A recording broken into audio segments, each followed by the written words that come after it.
You see this 100 peso bill? We only have until this year to use it, and come 2017, this bill, along with the others in its series, will be demonetized. But before this ends up in museum shelves and collectors' booklets, why don't we take a step back and think about how the Philippine peso has evolved through the course of history? Have you ever been curious about how money started? Generally, money in some form has been part of human history for at least the last 3,000 years. Before then, it is assumed that a system of bartering was likely used.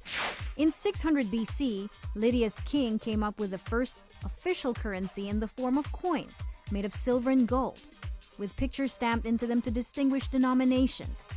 The Chinese, however, moved from coins to paper money with set denominations by 1200 AD. On the other hand, Europeans were still using coins all the way up to the 1600s, largely due to acquisitions of precious metals from colonies. Eventually, the banks started using banknotes for depositors and borrowers to carry around instead of coins. These notes could be taken to the bank at any time and exchanged for their face values in silver or gold coins.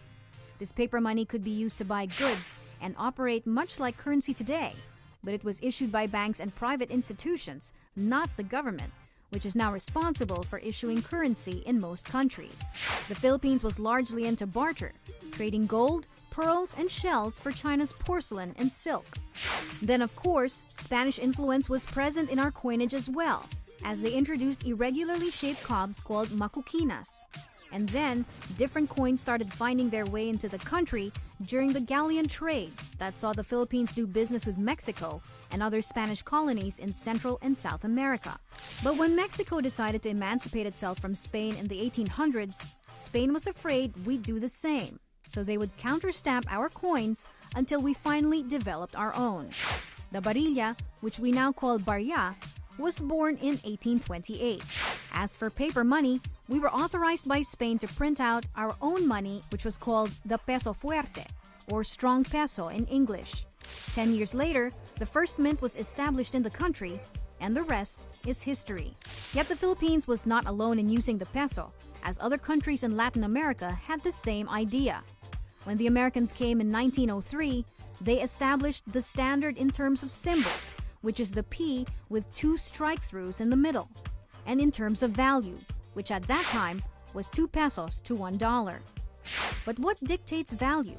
We talked to Bangko Central's Deputy Director of the Corporate Affairs Office, and this is how she put it. The ones that affect, of course, the change of, first of all, we were under the Spanish.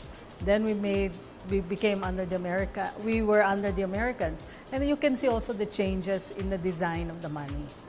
And then later we became a republic. And during the Japanese period, of course, we were under the Japanese. They also introduced their own currency, but they produced so much without any backing. So when you produce currency, you have to back it up with either gold. Then during the Japanese, they just kept producing money. That's why there was such a high inflation rate, and that's why people refer to them as Mickey Mouse money, because there was hardly any value. It was just like play money. So imagine buying then a box of matches for 100 pesos or an egg for around 80 pesos. In 1949, when the central bank was established, we decided to continue first what was already established as our series, and then we started producing our own afterwards. Among the significant incidents that affected the overall value of the peso were the oil embargo in the 1970s that brought about major inflation, which saw the peso move further and further away from the dollar, hitting 25 from 2.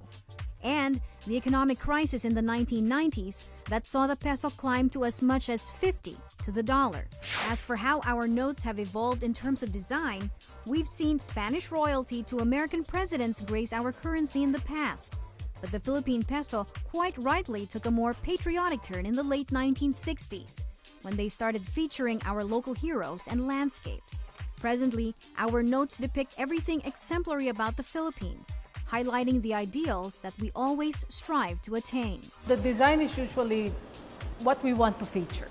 So we want, of course, to honor our heroes and, of course, the ideals that they represent.